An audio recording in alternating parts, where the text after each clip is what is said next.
the input prices could matter. What does that mean? Maybe input prices can change in the long run.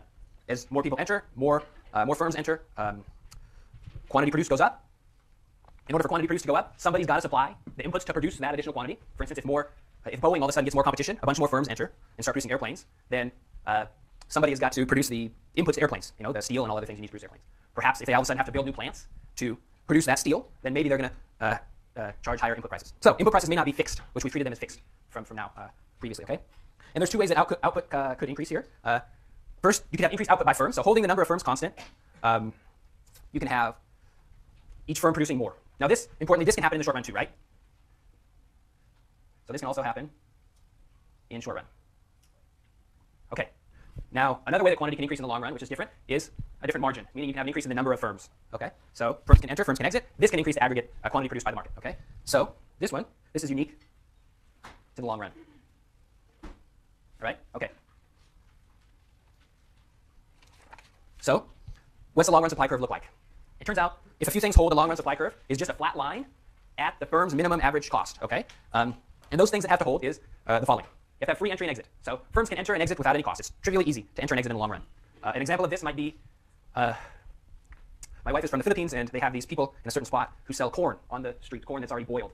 It's trivially easy to get some corn and stop on the side of the street with a boiling thing and try and wave down cars as they go by. Entry is virtually free. Okay.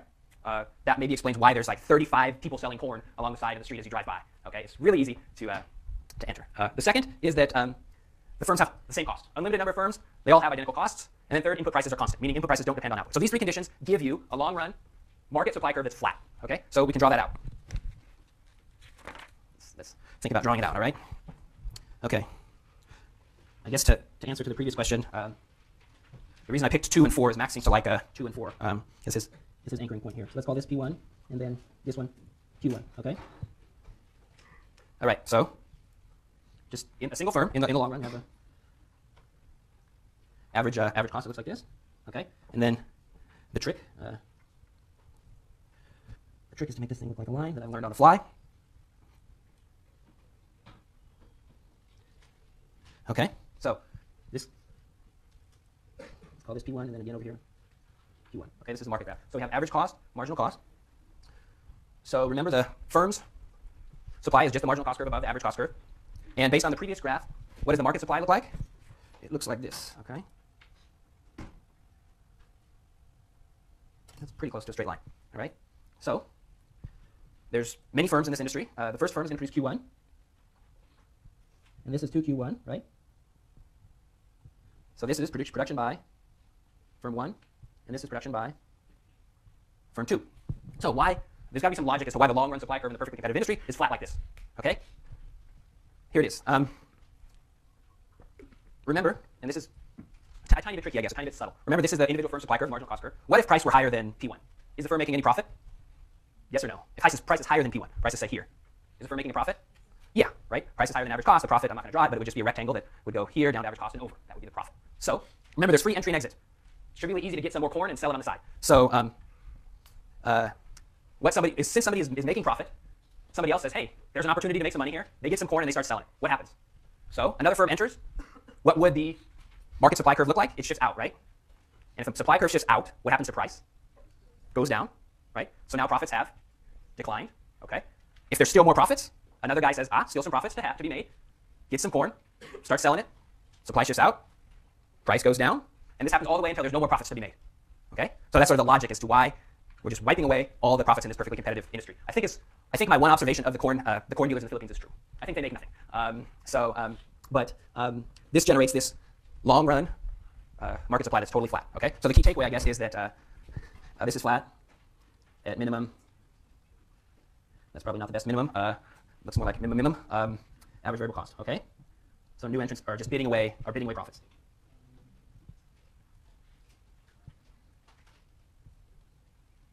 Okay. Questions on that? Okay. Next case. This one I'll pitch to the audience. Different case. Long run supply curve. No entry and exit. No firms can enter. All the firms are identical, and input prices are constant. So what is the long run supply curve going to look like in this case? What's a short run firm supply curve look like in this case? What's the long run supply curve look like under these conditions? Oh, sorry, you can't see with my can't see everything. Constant prices, identical firms, zero entry and exit. Any ideas? Yes, in the back. This is for the firm's problem? Okay. So that's one possibility. It turns out, that's a good thought. It turns out, this is Max trying to be funny when he's away and giving you guys a trick question. This looks exactly like the short run case because this is the short run case. These are the conditions for the short run. So all he's done is reiterated the short run conditions up here and said, well, wait, how does it look? So it's a trick question. We don't need to draw this because this looks exactly like what we just drew in the short run. No entry and exit. The firms are the same, and input prices are constant. So that's just the short run. So he's cleverly been tricky here. So let's just make him a note. Max is so funny. Ha ha. Okay. More seriously, this is a trick question. That's a funny there. This is the same as the short run. Okay. So maybe we have time for a couple more cases. I think this goes until 10 more minutes, right? Slightly different case. This one isn't a trick question. This one's a bit harder. So we have free entry and exit, long run case again. The difference here is the firms are different. They're heterogeneous, and they have different capacity constraints, but there are constant input prices. So the key thing that's different here is this one. There's heterogeneous capacity constraints. So some firms have low costs and can produce a certain amount. Other firms have different costs and can produce a different amount. The example that we'll take is cotton. Let's take the global market for cotton. The global market for cotton, and treat each country as a firm. And we'll talk about several different countries, but let's treat each country as a firm. This is probably not exactly the way you think about firms as countries, but let's do it for this example. Okay? So let's treat each country as a firm. We have dollars here and quantity here. And the way this works is, since firms have different costs but can produce at different capacity, obviously this is one reason for this would be there's only a certain amount of land in these countries, right? Say Argentina only has so much land that they can feasibly put cotton on, so they have constraints on how much they can do. Okay, same for the U.S. You can feasibly grow cotton in Arizona, Louisiana, Mississippi, a few other places. Okay, a little bit of California too. And we have differences in cost. So the way this looks, is a tiny bit tricky, and I'll explain it to you in a second. Okay, let's just draw it out first. Hopefully, just bear with me while I draw things out here. And then let's draw a big one. Okay, so let's label these and I'll explain it. This is Pakistan. This is Argentina, Australia, Brazil. Let's call this Turkey, the US, and these are the Iranians. Okay, so the intuition here is that firms have different costs. It's much cheaper to grow cotton in Pakistan. Why might that be? Well, Pakistan, the labor is very cheap. Labor is an input. It's very cheap to hire labor in Pakistan. Second reason, and probably more relevant, cotton, to grow cotton, what else do you need? Water.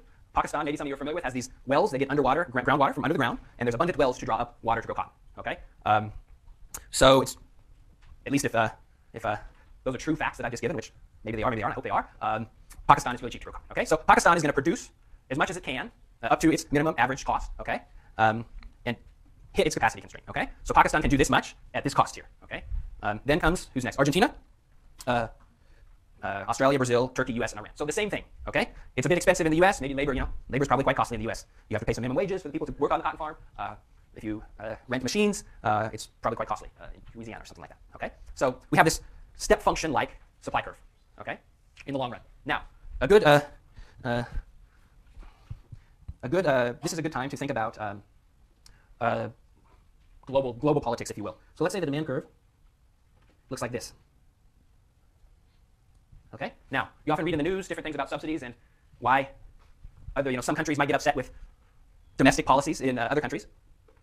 The cotton case. Suppose that the Iranians subsidize cotton production. So previously, before the subsidy, were the Iranians at all in the market? The Iranians were out of the market, right? Their costs were too high. Okay. So suppose that this amount here is Iran subsidy that it pays to its cotton producers per unit of cotton. So what has that done to its average cost? What has that done to the average cost of cotton producers in Iran? Lowered it, right? So what does that do? Brings Iran into the market, right? And Iran can produce quite a bit. So if this shifts Iran down here, right, who's upset about it? The US is upset about it, right? So Iran's domestic policies have really irritated the US in terms of this toy example, okay?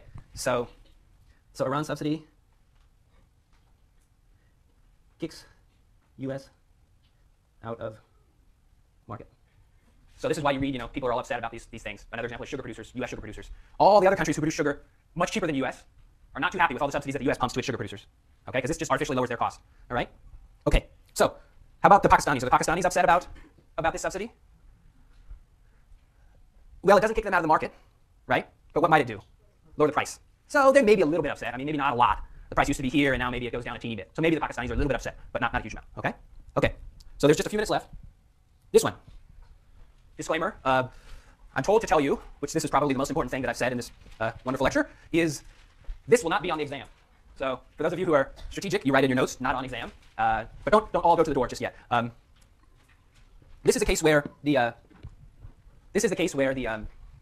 input price depends on quantity. So in the long run, as more and more firms enter the market, input prices either go up or go down. So yes. Can you repeat that? Not the previous graph. Just this one. Yeah.